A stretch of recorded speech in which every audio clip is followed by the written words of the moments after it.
Kembang Telon. Cerita horor dan mistis, bikin bulu kuduk merinding.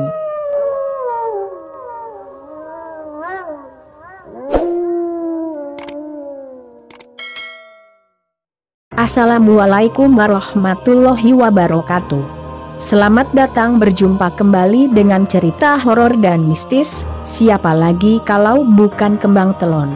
Kali ini Kembang Telon memilih mengangkat sejarah Gunung Bude sebagai referensi yang pas untuk dijadikan satu cerita bersejarah di Tulungagung. Mari dengarkan ceritanya. Konon menurut cerita para tetua di Kabupaten Tulungagung, ada seorang jejaka bernama Joko Budek, yakni keturunan orang biasa dan Roro Kembang Sore dari keluarga Ningrat. Joko Budek sangat mendambakan Roro Kembang Sore menjadi pasangan hidupnya, karena Joko Budek mencintai Kembang Sore dengan sepenuh hatinya. Tentu saja keinginan Joko Budek yang berlebihan ini tidak mendapat tanggapan dari Kembang Sore, karena Kembang Sore berpendapat bahwa Joko Budek bukanlah pasangan yang setimpal untuk dirinya. Sebagai lelaki, Joko Budek tidak pernah surut keinginannya untuk mempersunting wanita idamannya. Berbagai cara sudah dilakukan agar keinginannya bisa terwujud. Lama-kelamaan hati Kembang Sore yang keras bagaikan batu, luluh oleh keseriusan Joko Budek mendekati dirinya. Tetapi tentu saja keinginan ini tidak serta-merta diterima begitu saja oleh Kembang Sore. Roro Kembang Sore mau menerima lamaran Joko Budek dengan persyaratan yang harus dipenuhi oleh Joko Budek.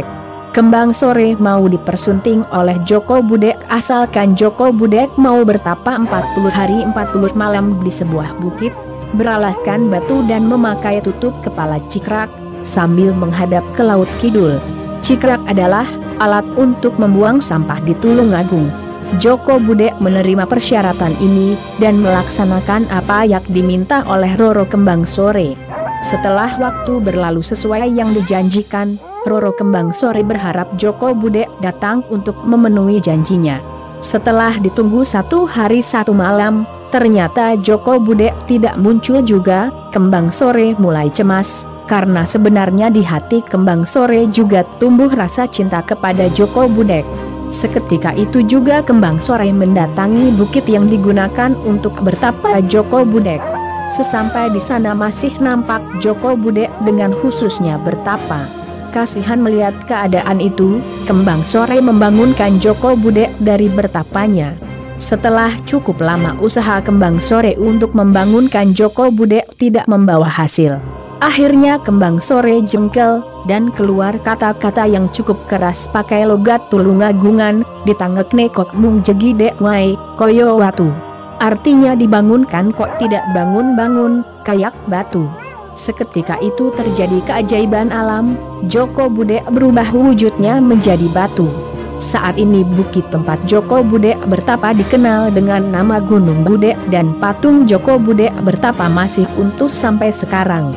Roro Kembang Sore dengan penyesalan yang dalam kembali ke kediamannya dan bersumpah tidak akan menikah dengan orang lain selain Joko Budek.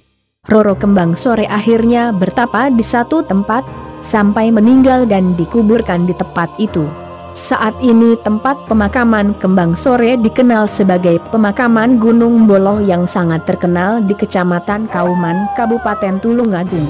Untuk mencapai lokasi ini tidaklah sulit apabila Anda berada di kota Tulungagung, Jawa Timur, yang dapat ditempuh selama 3 jam perjalanan darat dari Surabaya atau 2 jam dari kota Malang.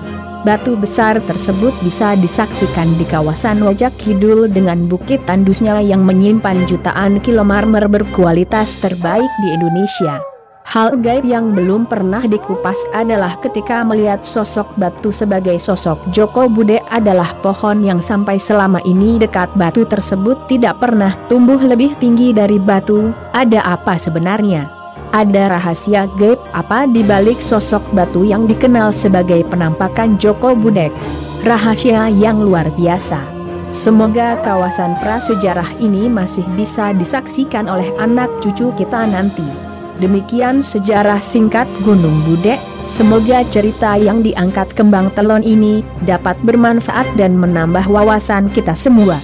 Terima kasih, jangan lupa subscribe, like, komen dan share agar channel Kembang Telon berkembang. Lanjutkan tonton video Kembang Telon yang lain, pastinya horor dan mistis. Sampai jumpa.